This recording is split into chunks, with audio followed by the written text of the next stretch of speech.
rescue crews across the state of Florida. You know, it's not just the people that they're searching for, but also cats and dogs and so many other important pets.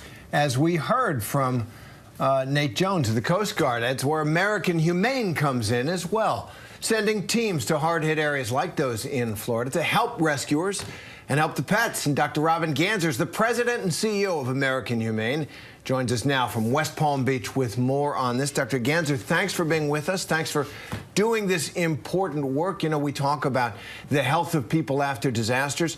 Your pets, obviously, are part of that, the emotional and mental health. So what's the situation like right now on the ground, and what you guys are doing?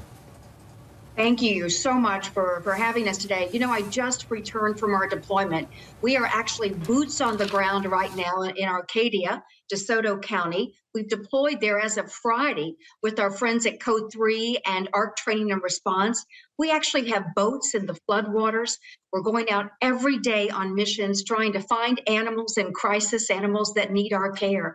And we have found so many that have been submerged in floodwaters for far too long. In fact, right now we're caring for goats and horses that you see right here. These horses have been submerged since the floodwaters have rushed in.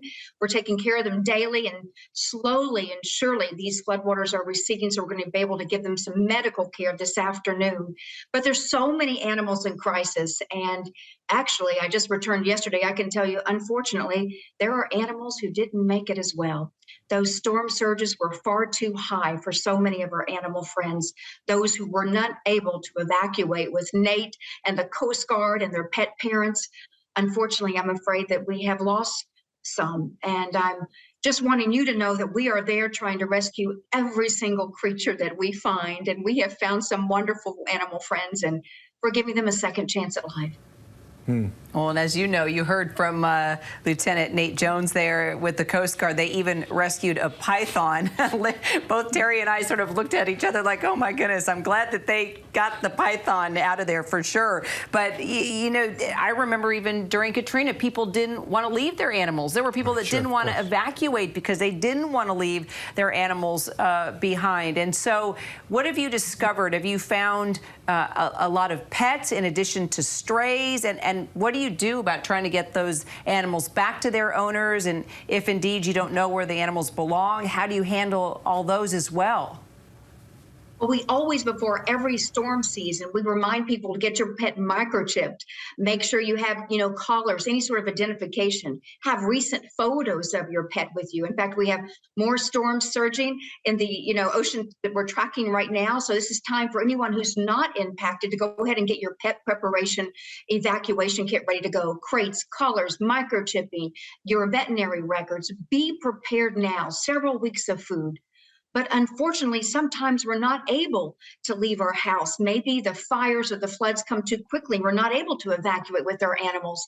And that's when American Humane comes into play. We deploy in every natural disaster, whether it's floods or hurricanes, tornadoes. And what we do is we find pets, and what we do is take care of them. We shelter them until we're able to reunite them with their pet parent. And that can take weeks. Until we can identify the pet's owner. But our goal is always to reunite that family, because we know sometimes families don't just come with 2 legs. They come with fur and 4 legs and a wagging tail, and we want to make sure that whole family is brought back together.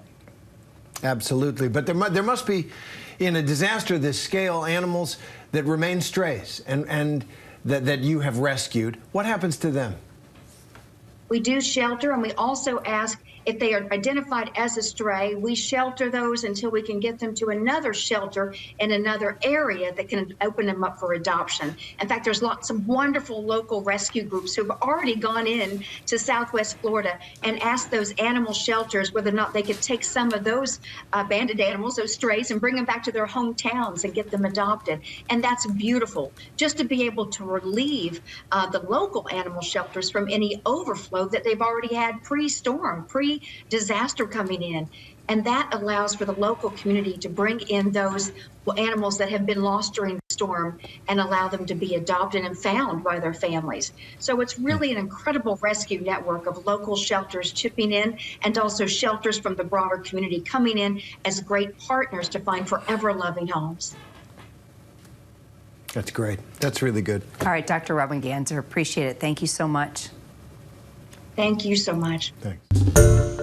Hi, everyone. George Stephanopoulos here. Thanks for checking out the ABC News YouTube channel. If you'd like to get more videos, show highlights, and watch live event coverage, click on the right over here to subscribe to our channel. And don't forget to download the ABC News app for breaking news alerts. Thanks for watching.